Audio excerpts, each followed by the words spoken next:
بسم الله الرحمن الرحیم.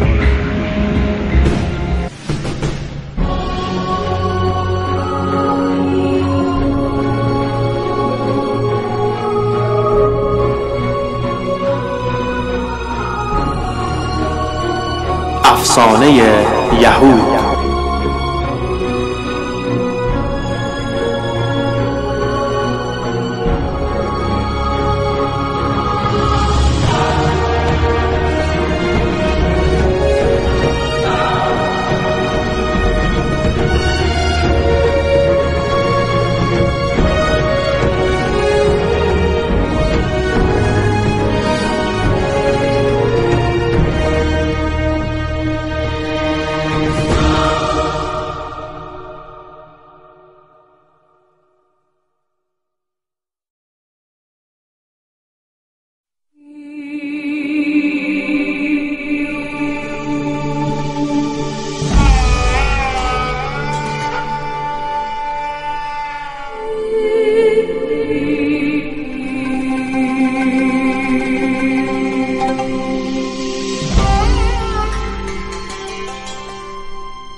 بر اساس نوشته های این دو رساله معلوم الحال، حضرت موسی توسط بیتیا که دختر فرعون بود از نیزارهای رودخانه پاپیروس نجات می‌یابد.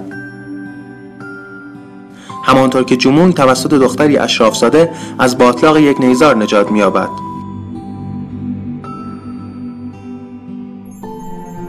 پیشگوی اعظم مصر ستاره شومی را دید که وارد سرزمین مصر شده و باعث نابودی فرعون می شود. این ستاره نماد ناجی برده های عبرانی بود.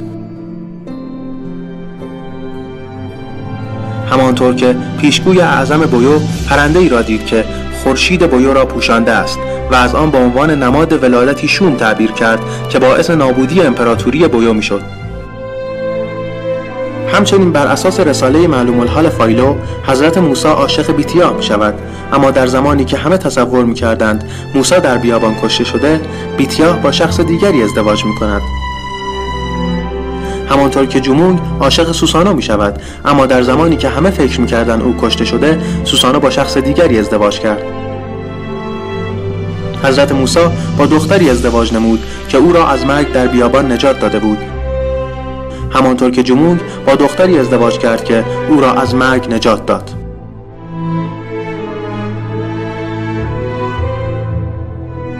حضرت موسی در حالی در کاخ فرعون پرورش یافت که نه خودش می‌دانست عبرانی است و نه درباریان.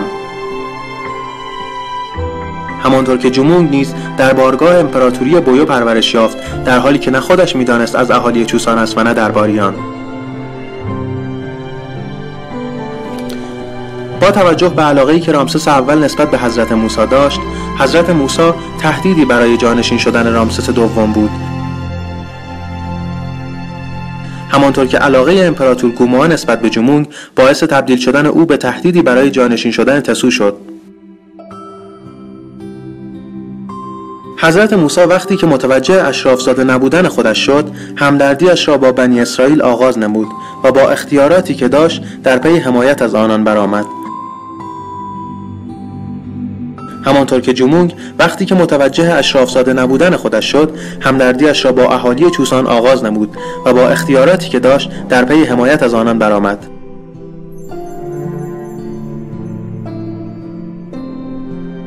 حضرت موسی قومش را از رود عبور داد و فرعونیان نتوانستند به او برسند.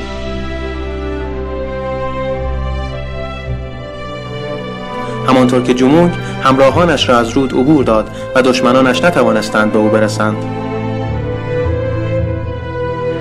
جمونگ همواره از راهنمایی‌های الهی بهره می‌برد، درست مثل انبیای الهی. خداوند به جمونگ ساخت زره و سلاح مستحکم را می‌آموزد، همانطور که به حضرت داوود آموخت. چوسان توسط بیگانگانی مثل هان تسخیر شده است، درست مثل اعتقاد صهیونیست‌ها درباره فلسطین. جمونگ اهالی چوسان قدیم را از سرزمین‌های مختلف جمع می‌کند، درست مثل صهیونیست‌ها. جمونگ برای اهالی چوسان قدیم که به او می‌پیوندند شهرک‌سازی می‌کند، درست مثل صهیونیست‌ها. اهالی چوسان قدیم در سرزمین‌های دیگر تحت ظلم و ستم قرار می‌گرفتند، همانند یهودیان که همواره خود را در ظلم جهانیان می‌بینند.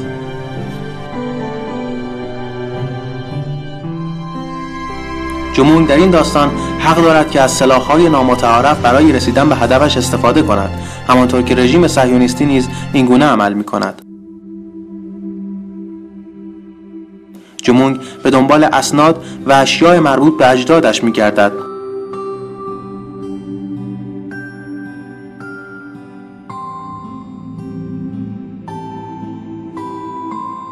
همانطور که اشغالگران قدس با حفاری در زیر مسجد الاقصی به دنبال هیکل سلیمان می‌گردند.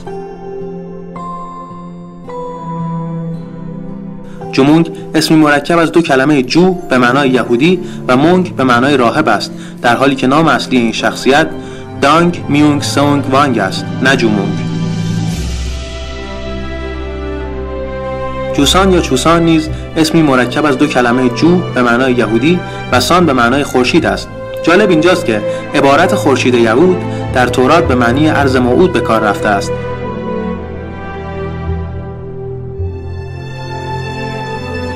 جمونگ نقشه‌ای به دست می‌آورد که در آن سرزمین اجدادش را نشان می‌دهد، در حالی که این نقشه سرزمین ادعایی ارض موعود است و تفاوت‌های بسیار زیادی با نقشه اصلی چوسان قدیم دارد.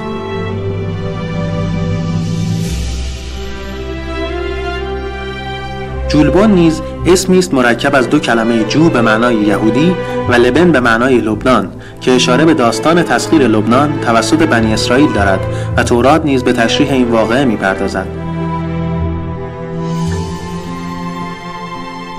مغول، یاگاک و ماگاک اسامی سه تن از یاران جمونگ است، در حالی که در هیچ سند تاریخی این سه اسم وجود ندارد و این کلمات تنها تلفظ کره‌ای از سه کلمه مغول، یأجوج و مأجوج است و اصالت کره‌ای ندارد.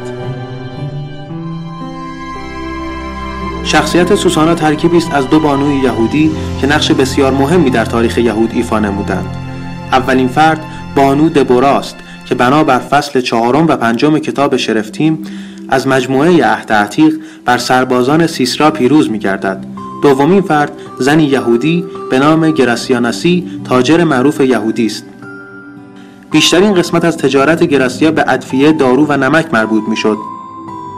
جالب است که بدانید گراسیاناسی توانسته بود معدن نمکی را در پشتگوی لرستان برای مدتی تحت تملک خود درآورد و از آن برای تأمین نمک عثمانی استفاده کند. اهمیت این معدن نمک باعث شد که عثمانی به دفعات متعددی از زمان صفویه تا قاجار با حاکمان محلی این منطقه درگیری‌های سنگینی داشته باشد. بانو سویا اسیر می شود، ولی بعد از بازگشت به خاطر اهداف عالیه قوم همسرش از معرفی مجدد خود سر باز می زند. این اتفاق انسان را به یاد داستان هدسه یا همان استر می اندازد که یهودیان به وی لقب بانوی مقدس یهود دادند.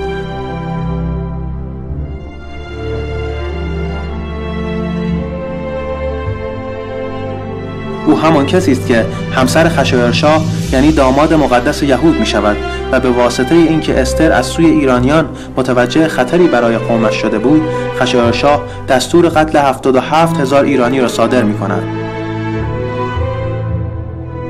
همانطور که جمونگ به خاطر خطر آفرینی قوم همسرش در نخستین تهاجم خود آنان را به خاک و خون می کشد.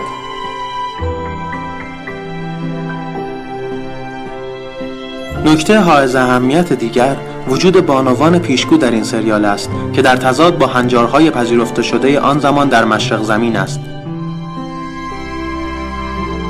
در این دوره از تاریخ مشرق زمین این راهبان بودند که سخنان آنها در بین اشراف و رعیت تأثیر بسیار زیادی داشت. آنها برای پیروزی در جنگ، سلامتی امپراتوران و رفع بیماری و قحطی دعا می‌کردند و همچنین آموزش سواد و علوم نیز بر عهده آنها بود و هیچ شخصی که تنها نقش پیشگویی را ایفا کند وجود نداشت. در حالی که این سریال جولانگاه زنان پیشگویی است که انسان را به یاد آیین کابالا یا همان عرفان شفاهی یهود می‌اندازد، گویا قرار نیست که هیچ تصمیمی بدون اذن پیشگوهای زن انجام بگیرد. دشمنترین دشمنان جمونگ امپراتوری هان است.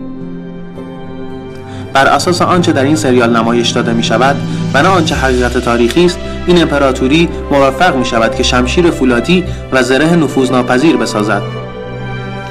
این ادعای دروغین پرده از تفکرات ضد ایرانی این فیلم بر می دارد، چرا که یهود ستیزترین حکومت ایران باستان حکومت اشکانیان است. این حکومت توانسته بود برای نخستین بار در تاریخ بشر لباس نظامی نفوذناپذیر و شمشیر فولادی بسازد.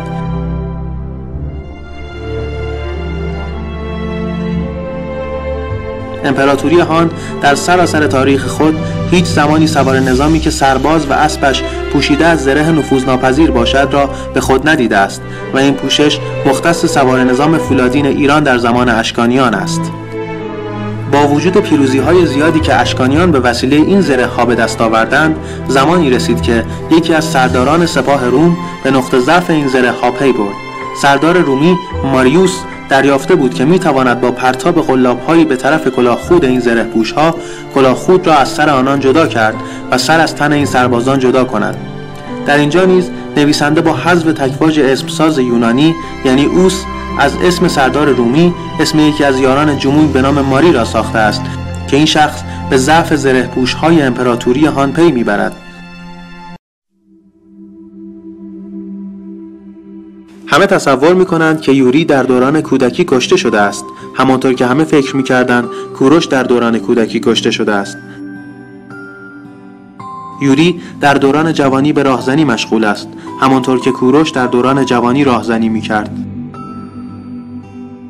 ولیعهد کوروش پسرش کمبوجیه بود که خودکشی میکند و برادرش بردیا که همه تصور میکردند کشته شده به قدرت میرسد.